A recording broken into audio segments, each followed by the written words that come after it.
Je crois qu'il a fini. Oui, il a fini. Bon, ben c'est bien parce qu'on est déjà complètement rentré dans mon exposé. Je ne sais même pas si je vais le faire. C'est bon, au revoir Jean-Luc. Merci. Salut les gars, merci d'être venus. À bientôt, merci beaucoup. Bon, on va réviser. Ça a été intéressant. Ah, attendez. Non, mais c'est sûr que j'ai trouvé celui-là qui m'a Sinon, les LR en pharmacie sont combien? Ça dépend de Parce que les lectures d'escargot, ils sont qu'en pharmacie. Gigot, c'est pas le plus cher. Novala qui m'a dit là que c'est les plus chers. Ah, si c'est pas pour ça. Gigot, ça a coûté autour de 24,96 €. J'appuie sur le petit fléchu. Pour les patients, c'est autour de 25 €. Moi, je prenais pour mon fils le AR Garou de chez Galia. Ouais, il est top. Il était à la main, moi je l'adore. Ouais, il est vraiment top. Il est très bien parce que Moi, je connais le amidon. même si tu veux régurgiter, tu as beaucoup de mal. Hein. Il y avait une quantité de caroube importante. Après, Il était tendance à constiper, mon fils. alors ça marche très bien. C'est génial. Ça te fait tout le truc. Tu vois, tu parlais de lui. Non, j'ai parlé à 2 ans ce matin. Je suis sortie des gueules. Il y a 2 ans bientôt. Ouais, 2 ans, ça va. Donc on va reparler un petit peu de l'alimentation du bébé, de la naissance à 3 ans. 3 ans, c'est plus le bébé. Donc on va parler de ça. Merci beaucoup d'être là pour cette petite intervention que notre ami Prince a déjà un petit peu défloré. Voilà les objectifs. D'accord, comprendre les étapes, connaître les recommandations pratiques. Et puis une chose importante, prévenir les risques allergiques. Vous savez qu'on a de plus en plus d'allergies, toutes allergies confondues. On est à presque 30% d'enfants atopiques, globalement atopiques dans la population. C'est colossal, si on met tout. Alors, certains ont dit, la pollution, tout ce que tu veux. Mais en tout cas, le fait est là. Voilà le bébé. Donc, de 0 à 4 mois, on va commencer. Donc, lui, il a 1 mois et demi, 2 mois, celui-là. Alors, il faut s'adapter donc aux besoins de l'enfant. Quel est l'aliment qui s'adapte le mieux aux besoins de l'enfant? C'est bien sûr le lait de sa maman. Avant, c'était même le lait de nourrice, puisque il y a des nourrices qui s'occupaient de bébés quand les mères ne pouvaient pas allaiter. Alors, les facteurs immunitaires, vous savez, puisqu'ils passent dans le lait maternel, le lien affectif, je ne sais même pas si on va en parler, il est essentiel. Essentiel. Il existe au biberon aussi. Alors, il est, comment te dire, je suis tout à fait d'accord avec toi. D'ailleurs, quand on me dit, j'explique aux mamans comment faire quand elles veulent garder ce lien, bien sûr qu'il existe le biberon, mais là, je veux dire qu'il est évident. Oui, bien sûr. Voilà, il est bon, c'est pour les affectifs, mais pas avec un tiers-lait. Mais le biberon a le gros avantage de faire participer toute la famille. L'allaitement maternel, c'est que le papa, il est vachement exclu d'un moment... S'il veut être exclu. Il peut être exclu la nuit à 4 h du matin, mais le reste du temps, il n'est pas obligé d'être exclu. Il peut être là pendant des tétés. Est-ce qu'il y a besoin de servir quand on est là? Est-ce que la présence, ça ne sert pas? Quand tu joues avec un bébé, non, tu vas te dire ça ne sert pas à grand-chose, mais tu es là. Non, le rôle du père, en tout cas, dans ma patientèle, je l'ai vu évoluer de manière exceptionnelle, puisqu'on parle de ça, c'est intéressant. Et il y a quelques années, je me suis installé, je voyais que des mères. J'ai des consultations aujourd'hui où j'ai que des pères. Ils ont beaucoup changé par rapport à... Énormément, ils sont beaucoup plus impliqués, c'est génial. Ah bah oui. C'est top, et on en parle ensemble, on rigole, c'est top. Donc c'est très bien, même des pères qui restent à la maison pour regarder les enfants. Voilà, ça n'est plus aussi, non mais, qui ne travaillent pas et qui sont pères au foyer, c'est plus aussi rare qu'avant. C'est très bien. Donc bon, ça, ok. L'allaitement maternel en pratique, c'est vrai que il n'y a aucune preuve en allaitant un bébé, c'est une question qu'on nous pose souvent, est-ce que ça va permettre qu'il ne soit pas allergique? Non, il n'y a aucune preuve. Rien n'a été établi. Dans l'alimentation de l'enfant, l'alimentation de la mère allaitante, évidemment qu'elle mange comme elle a toujours mangé, pas d'éviction, une alimentation équilibrée. En revanche, tout passe dans le lait de la mère. Si une mère s'aperçoit qu'à chaque fois qu'elle mange un aliment, le bébé n'est pas bien, on le met de côté. Tout ce qui fermente, ça peut gêner un peu mon bébé, c'est évident. J'en ai eu une il n'y a pas longtemps, elle avait mangé un énorme plat de lentilles, je lui ai dit, madame, ça passe. Alors, ça c'est important. Vous savez qu'il y a beaucoup de jeunes femmes, donc elles le savent, la montée de lait peut prendre quelques jours à la clinique. Il ne faut surtout pas donner un lait premier âge. Et ça, ils le font pas dans les maternités. Et ça veut dire qu'on lui donne quoi à manger? Mais en fait, Alors, on va voir. ils mais en donnent tout cas, on dit directement, pas. par contre, dans les maternelles, ils donnent d'emblée un biberon. Ah, c'est ça, mais je suis tout à fait derrière, d'accord comme avec ça, toi. quoi. Ah, Je pose pas la question. mais Je pose c'est pas la question. n'importe Pour quoi. ma Parce fille, qu'au c'est deuxième pas biberon, en il peut y avoir un choc Non, anaphylactique. Et ça m'est arrivé. Au deuxième biberon, un choc anaphylactique. Parce que c'est pas au premier, tu sais.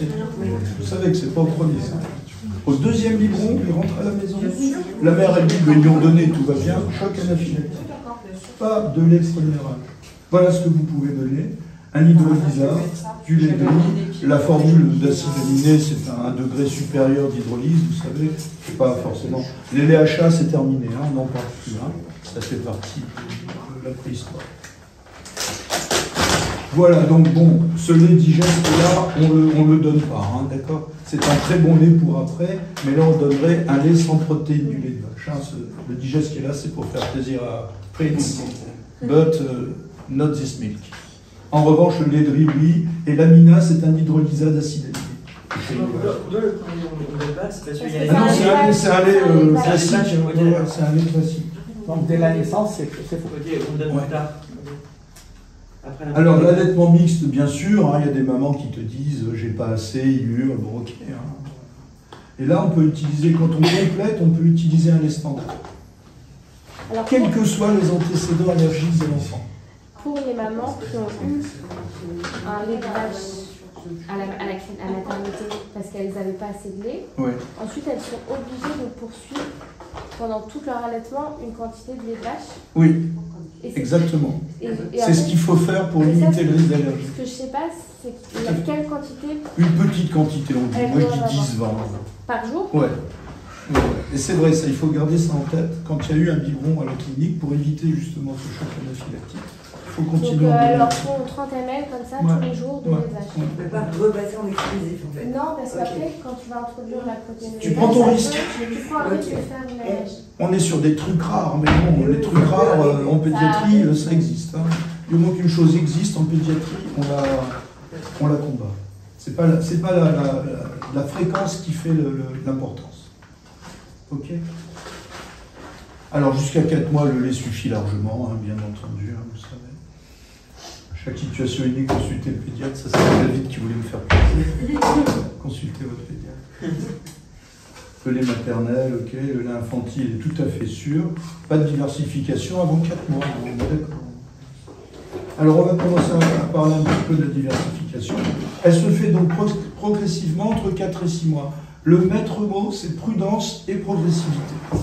C'est-à-dire, c'est un aliment, on va sûrement le voir après, mais c'est un aliment à la fois, 2-3 jours selon votre inquiétude personnelle et votre niveau d'anxiété, avant de passer à un autre aliment. Pas de mélange, sauf s'il y a un seul inconnu. D'accord? On commence ou par les légumes ou par les fruits. J'ai l'habitude de faire commencer par les légumes. Et on commence plutôt à midi, et on fera après midi et soir. Donc l'idée, c'est 10, 20, 30 grammes selon l'appétit de l'artiste. D'abord à midi, puis midi et soir. Et les fruits viennent l'après-midi. Vous allez me dire quels légumes, qui sont pour le moment. J'ai l'habitude, pour résumer tout ça, de dire tout ce qui est vert ou orange. Tout ce qui est vert ou orange. Il n'y a pas d'exception. Vous voyez, donc des très bonnes choses. Il y a des bébés qui adorent le céleri, qui adorent la betterave. La betterave, il faut dire aux gens que les sels peuvent être rouges, hein, qu'ils ne viennent pas en urgence. Non, mais c'est vrai. Les féculents, bien sûr, alors pas que des féculents. Moi, j'ai l'habitude de dire les féculents en association. Je ne vais pas donner un petit pot pomme de terre à un bébé de 4 mois. Mais mettre un peu de pomme de terre, d'abord, il y en a dans tous les petits pots industriels. Voilà. Patate douce, c'est beaucoup aimé. Les lentilles, oui, bien cuites, il vaut bien. Et toi, Jean-Luc, tu les connais plutôt De fer, oui. Faire la préparation ou de l'acheter dans le commerce? Sauf pour la carotte. La teneur en nitrite et nitrate des carottes, elle est écrite sur le petit pot, elle n'est pas écrite chez le marchand. Il n'en sait rien. Donc pour la carotte, je leur dis que c'est peut-être mieux le petit pot. Pour le reste, c'est mieux de le faire soi-même. On est déjà arrivé à la viande. La viande, elle vient, la protéine en tout cas, puisque c'est viande, poisson, œuf. C'est ça la petite nouveauté, c'est que toutes les protéines viennent en même temps. Elles viennent vers 5-6 mois. D'accord? Petite quantité, vous voyez, une cuillère à café, ça fait 10 grammes. Hein. C'est rien. Hein. Et pour ceux qui adorent ça, on peut aller jusqu'à 20 grammes, pas plus. C'est pas la peine. Il n'en a pas besoin. Vous savez que le rein est immature. Trop de protéines, ça lui fait que du mal. Poisson bien cuit sans arrêt, si vous pouvez. C'est mieux. Des poissons blancs, mais c'est ça l'idée. Commencez pas avec le maquereau ou le thon. Poisson blanc, mais les œufs, oui, cuits. Là, on a mis dur, c'est mieux. D'accord? On commence par le jaune et on passe au blanc après. Moi, j'ai l'habitude de dire 4 demain. 4 jours la viande, 2 jours le poisson, 1 jour l'œuf. C'est un moyen mémotechnique. Pourquoi est-ce qu'on fait blanc et jaune? Moi, je fais le blanc, ouais, le blanc est un peu plus allergisant. L'ovalbumine est un peu plus allergisant. Donc, si tu veux vraiment être tranquille, tu la fais après. Mais bon, je ne pense pas que tu prennes beaucoup de risques en mettant le blanc avant. Mais bon, l'ovalbumine vient un petit peu après, c'est plus allergisant. Voilà, toujours dur, pas cru, non, bien sûr, merci docteur. Ok. Les matières grasses, très important, il faut en mettre. Les 2 meilleures huiles, c'est colza et olive. Et je dirais même colza et olive. Pas olive et colza. Le beurre, oui, sinon tournesol, noix. 10 grammes, c'est 2 cuillères à café, bien sûr. Hein. 2 cuillères à café, il faut. Il en a besoin, le bébé, évidemment, son cerveau, c'est que du gras. Hein. Donc allez-y, hein, il faut donner du gras. Le bébé, il a besoin de protéines, il a besoin de gras, il a besoin de sucre. Il y a toute une polémique sur le sucre. Peut-être que même ici, ça va être écrit pas sucré, très discuté. Si tu veux sucrer un peu, tu sucres. En revanche, tu sales pas. Ou vraiment, c'est un exhausteur de goût. Si tu as vraiment un voyou qui veut rien, tu lui mets un peu de sel, ça peut marcher. Voilà, tous les fruits sont permis. Hein, pas de... les fraises, les framboises, tout ça, il n'y a pas de problème. Hein, on termine par le kiwi, qui est le fruit le plus allergisant, c'est le kiwi. Mixé, sans sucre ajouté, le fruit il est assez sucré comme ça, on ne va pas rajouter du sucre. Après la purée, ok. Alors, la prévention de l'allergie aux protéines du lait de vache, ok, et il faut introduire, bien entendu, on l'a dit tout à l'heure, un produit laitier chaque jour. Alors, le gluten, c'est passionnant ça, le gluten. Eh ben, avant, on attendait pour l'introduction du gluten. Je dis avant, il y a une dizaine d'années. Non, on donne le gluten maintenant dès 4-6 mois. Vous voyez que l'évolution, elle est vraiment à donner le plus de choses possible, le plus tôt possible. Évidemment, c'est pour diminuer le risque d'allergie, vous avez tous compris. Hein. Est-ce que vous savez les 3 céréales les plus importantes qui contiennent du gluten? Non. C'est Boss, ouais. C'est blé, orge, seigle. Ouais. C'est blé, orge, seigle, hein, c'est Boss. L'acronyme de la maladie cœliaque. Donc il faut savoir que ça... Bon, bien sûr, c'est les céréales, le pain, coudoir écrasé. Ok. L'arachide, voilà, on vient dans des choses plus récentes, là, plus nouvelles. Hein. Introduction de l'arachide jeune. Et donc, il y a tout un marché maintenant. Vous avez des petits pots qui contiennent tous les allergènes. On fait des compotes avec... D'accord. C'est charmant. C'est génial parce que les gens n'ont pas besoin de le faire. La noix de cajou, c'est l'amande, c'est très bien. C'est génial. Et puis, les gens, ça les rassure. Mais bien sûr, ça les avance un petit peu dans cette démarche, puisqu'ils voient que c'est un petit pot et qu'il est écrit à partir de 6 mois. Ouais, ça va, je vais pas le tuer, mon petit. Donc il faut y aller, hein. Évidemment, comme on a écrit là, mélanger dans une purée, on ne va pas donner que de l'arachide. Mais du coup, généralement, l'allergie va pas arriver à la première fois. Non, l'allergie, elle est... On va le voir tout à l'heure. Ouais, on en parle tout à l'heure. Donc là, bon, un par un, bien sûr, les fruits à coque, toujours mélangés, ok, ça ne pose pas de soucis.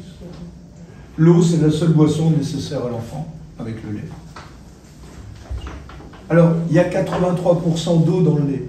Donc, un enfant, il est hydraté. Mais on surhydrate s'il vomit un peu, s'il a des salivites, s'il fait très chaud, s'il... Il ne faut pas hésiter à lui donner de l'eau. Alors le miel, bien sûr, vous savez que c'est le risque de botulisme. Hein. Donc pas de miel du tout avant 1 an. Et même avant 3 à 6 ans, que du miel industriel. Industriel. Tiens, on n'a pas parlé d'une petite chose. On a dit les laitages, les fromages. Pas de fromage au lait cru ou au lait non pasteurisé. Attention. Surtout pas. Il y a eu un décès il n'y a pas longtemps. Hein. D'accord. Les bleus, les enfants n'aiment pas trop, mais bon, il n'y a pas de risque sinon il y a une allergie aux moisissures. Mais pas de fromage au lait cru en lait pasteurisé. Insistez. Parce qu'on leur dit, donnez du fromage, mais pas cela. Hein. Et le miel, c'est le botulisme, vous savez. Donc pas de miel du récoltant, surtout pas. Voilà, hein, la progressivité, pas de forcing, il veut pas, et alors, qu'est-ce que ça peut faire? D'accord? On revient demain, on change. Pas de forcing. Vous savez que la chose la plus dure au monde, pour une mère ou pour un père, c'est un enfant qui ne mange pas. Parce qu'on se sent remis en question, on est nul comme parents, on ne mange pas. Eh ben non, les enfants, ils ont chacun leur appétit. Si avec son pédiatre, on a parlé qu'il a éliminé une cause médicale, il y a des enfants qui ont un petit appétit. Le bébé, il est rassasié plus vite, c'est pas grave. C'est pas grave. Dans mes études, on m'a dit regarde la croix. Ouais. Tout à fait. Et en général, bien sûr, quand le pédiatre a rassuré, qu'est-ce qu'il a regardé? La croissance, bien sûr. Introduire un nouvel aliment tous les 2-3 jours. D'accord. Maintenant, on arrive à 9 mois, donc c'est un petit jeune homme, il va manger, ou une petite jeune fille, il ou elle va manger exactement comme vous. Là, on rentre dans un autre problème, très très passionnant. Ce sont tous les troubles de l'oralité. C'est une galère internationale. D'accord? C'est très compliqué, les troubles de l'oralité. Qu'est-ce que c'est? C'est des bébés qui ne veulent pas certaines consistances. Mais ils ne les veulent pas, hein? C'est pas du cinéma, ils ne les veulent pas. Le but, c'est d'essayer de ne pas arriver à ça. Parce qu'une fois qu'on y est, c'est très compliqué. Peut-être que vous connaissez un petit peu. La rééducation, elle est orthophonique, elle est avec une diététicienne, elle est avec un gastroentérologue. C'est la plaie. Moi, j'ai des enfants qui ont maintenant 6, 7, 8 ans. On n'est pas sortis. Il ne mange rien. Il va très bien, il est comme ça. Il va très bien. Il marche très bien à l'école. Il ne mange rien. Rien. C'est très compliqué. Donc, on favorise l'autonomie pour qu'il ait un rapport à l'alimentation qui soit sympa, pour qu'il aime ça. Bon, c'est les 4 repas. Hein, je vais pas... Gardez en tête qu'il a besoin de beaucoup de lait. Hein, au moins 600 ml de lait par jour. D'accord? Sur 3 ou 4 fois. S'il veut un laitage à midi, c'est pas moi qui vais lui dire. Hein. Ok? Repas de midi classique. S'il veut un yaourt pour les... Le soir, pas de viande, hein, ok? La viande purée. Vous goûtez. S'il est grand, vous lui collez un petit gâteau dans les mains, il est très content. Hein. Un petit boudoir, il a 9 ans, il a 9 mois, sans problème. Voilà, alors, les textures, bien sûr, fondantes, les morceaux seront mous, voilà, tout fait. Mais il faut encourager son autonomie. Vous avez peut-être tous entendu parler de la diversification menée par l'enfant, la fameuse DME.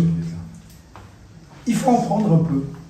Et il faut en laisser un petit peu. C'est-à-dire qu'une DME, vous avez assisté des fois à une DME. Bon.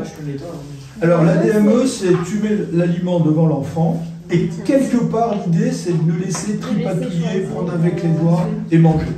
Moi j'aime bien, parce que c'est vrai que c'est très ludique, mais soyez là avec une cuillère pour lui donner un peu. Est-ce qu'il vous ferait en fait un DME? Il mange, alors s'il va très fin, il mange, mais... Ah bon, tu rajoutes un petit Il y a des mamans qui sont genre il a 9 mois. Que des Et du coup, le déjà, en fait. Et du coup, il tient Tu peux, mais s'il est couché, c'est pas agréable. La DME, c'est quand ils sont bien assis. Mais tu sais, ils peuvent être assis à 7 points de vie.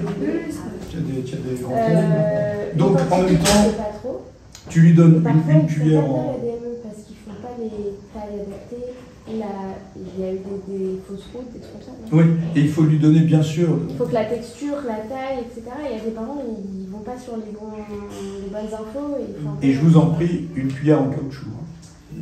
Pourquoi? Il peut se la mettre dans le... Ah, oui. Il en a rien à battre, le gars. Hein, pas la peine d'aller chez l'ophtalmo à la fin de la DME. Donc une cuillère très molle, et il s'amuse, il prend avec les mains, et toi à côté, tu lui donnes le minimum de dosage. Et c'est très bien, c'est très sympa. Évidemment, ça salit tout. Hein. Donc tu mets un tapis, ça salit tout. Quand tu es un peu cortiqué, c'est instinctif de faire comme ça. Oui. Et puis c'est très très ludique. L'enfant, il passe un très bon moment. Mais il y a ces petites choses sur les 3 apports laitiers au moins, 4 repas par jour, l'autonomie bien sûr. Donc là, on est à partir de 12 mois, donc c'est un enfant qui marche. Alors, vous savez qu'il faut donner un lait de croissance jusqu'à 3 ans. C'est pas du marketing. Beaucoup de gens me disent c'est du marketing, docteur. Ils me disent docteur. Non, il y a du fer et il y a des acides gras essentiels qu'il n'y a pas ailleurs. Si vraiment vous avez un irréductible qui vous dit moi, il faut qu'il donne du lait entier, pas du lait demi-écrémé. Attention, faites passer le message. Et est-ce que c'est OK de mettre du Nesquik ou Bien tout comme sûr. ça dans du lait de croissance, Bien pour sûr. qu'il ait son lait de croissance, Bien plutôt sûr. que pour les bébés qui veulent rien. Bien sûr, tu peux mettre du Nesquik, bien sûr. Faut pas en mettre une tonne, tu en mets juste un peu pour qu'ils voient que c'est pas la même couleur. Ils sont très sensibles, ils sont très sensoriels les enfants. Je peux vous dire ça à vous, vous connaissez. Un enfant, c'est un concentré d'émotions. C'est que d'émotions. Donc, il voit le truc, il n'aime pas. C'est blanc, il dit rien. C'est un petit peu marron, c'est pas pareil. Il change. Tu vois son visage qui change tout de suite. C'est que d'émotions. D'où la difficulté d'ailleurs de la pédiatrie. Voilà, d'accord. Lait de vache, bien sûr, il y a trop de protéines dans le lait de vache, vous savez tout. Et on peut rajouter en haut les acides gras essentiels. On passe au morceau, la mastication, évidemment, hein, la digestion elle commence dans la bouche, donc il faut qu'il mastique.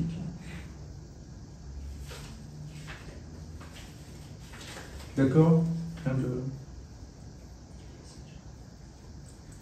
Oui, ça c'est très intéressant ce que tu as mis là. Les variétés culturelles, oui, bien sûr, bien sûr. J'ai des petits. Le dernier c'était un petit indien, il mangeait du curry, il était très content. Hein. Je lui dis bon, bah, donnez-lui, il a mis du curry, allez-y. Moi j'ai pas de. Je leur dis de ne pas mettre de piment quand même, parce qu'il y a une culture un peu piment. Moi j'ai travaillé un peu à La Réunion, j'ai eu un ulcère perforé à 6 ans. Donc depuis je leur dis, vous ne donnez pas de piment, hein, genre, tu vois, de rien. Non, docteur. Piment cabri. Donc pas de piment, pas trop de poivre non plus. Bon. Mais les épices, pourquoi pas, hein. C'est culturel comme a très bien dit. Peu salé, voilà. Alors le pas sucré, c'est là-dessus que ça bouge. Bon, s'il va un peu de sucre, s'il va se passer. Mais ça veut dire quoi, sucré? Parce que... C'est rajouter un petit peu de sucre à ce que tu lui donnes en dessert. Ah, en dessert. Voilà. Oui. C'est un yaourt aux fruits, par exemple, il ne le veut pas. Tu mets un tout petit peu de sucre, c'est pas un grand problème. Ça, c'est Tougnan qui dit ça. Tougnan, Tougnan, il est tout est tout libre service, voilà. tout est permis. Et puis surtout, il est totalement politiquement incorrect. Mais souvent, il a raison. Mais il facilite la vie aux parents. Voilà, et souvent, il a raison. Hein. C'est lui qui est tout à fait contre toutes les campagnes contre l'obésité. Il dit que c'est une débilité profonde, et que l'obésité, c'est une maladie génétique, et que tu manges un McDo ou pas, ça ne changera rien. Il faut un peu de provocation. Parce qu'on sait qu'il ne faut pas manger des McDo. Mais tu vois, sa provocation, elle est intéressante. Et on le sait que c'est une maladie génétique, l'obésité. David qui est là connaît très bien la nutrition. Et malheureusement, chez l'enfant, moi, les obésités que je vois, elles sont que génétiques. Et j'attends avec impatience tous ces produits qui vont venir. Pour ces petits loups qui me disent, je mange la moitié de mon copain et je prends 1 kilo. Je dis, oui, chérie, tu as raison. C'est pas juste. Il pleure, hein. C'est pas juste. Comme ça. Mais sachez-le, bon, bah, on mange comme ses parents, hein, il n'y a aucun problème. La variété. Voilà. Les bébés allaités au long cours, on les supplémente en fer après 6 mois? Oui. Systématiquement? Alors, après 6 mois, tous les nourrissons sont carencés en fer. Même ceux qui sont au lait? Tous. Tu vas voir leurs chiffres si tu fais un dosage. Les limites, tu vois, c'est toujours les limites. Après, tout dépend ce que tu attends du chiffre de fer. Si tu veux 30, 50 ou 80. Et c'est quoi le produit qu'on donne pour supplémentairement? Pour eux, c'est le Ferrostrat, la plupart du Ça temps. leur fait mal au ventre? Pas toujours. Pas toujours. Là, tu vois, ils sont un petit peu grands, là. Alors, ils supportent. Alors, si ça leur fait mal au ventre. Non, mais tu as raison. Tu donnes demi-dose et tu donnes un peu plus longtemps. Et pour les parents végétariens ou véganes? Vitamine B12. Oui, mais à partir de quand? Ah bah. Moi, les parents, et qui allaitent, tu veux dire? Non, Parce que sinon, moi, les parents. Je veux juste te dire, les parents qui font un menu veulent pas végétarien, donner, à part des œufs, des protéines autres. Bah, on se débrouille, d'autres protéines. Tu fais comme eux, tu prends du tofu, tu prends d'autres protéines. Tu peux pas lutter contre leurs croyances. Oui, mais. Vous savez moi, tous j'ai que pas la pour science l'enfant, contre c'est la pas croyance, ça possible. ne marche pas. Hein. Dire à des gens qui sont végétariens, mais vous faites courir un. Tu dis, ouais, Non, c'est- je les comprends, mais Donc, j'essaie que l'enfant soit on donne des balancé. protéines végétales qui sont moins bien absorbées, ok, d'accord. Ouais. On donne des œufs quand ils ne veulent plus en prendre des œufs. J'ai pas mal de végétariens, j'ai pas de végétaliens. Ouais. Donc, je m'en sors, ça va.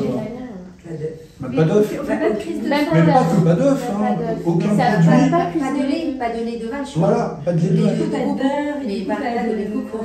Exactement. Et- Donc Et après, on on les mange bien. supplémente en B12 et en fer, ces bébés-là. Oui. Mais à partir de quand? Bah, de 6 mois. Moi, je fais un dosage. Hein. On fait une prise de sang à 6 Moi, je fais mois, un et on dosage. supplémente Moi, je fais un sur le dosage. sang. Je veux savoir où j'en suis. Faire ça. Je veux savoir où j'en suis, je fais un dosage.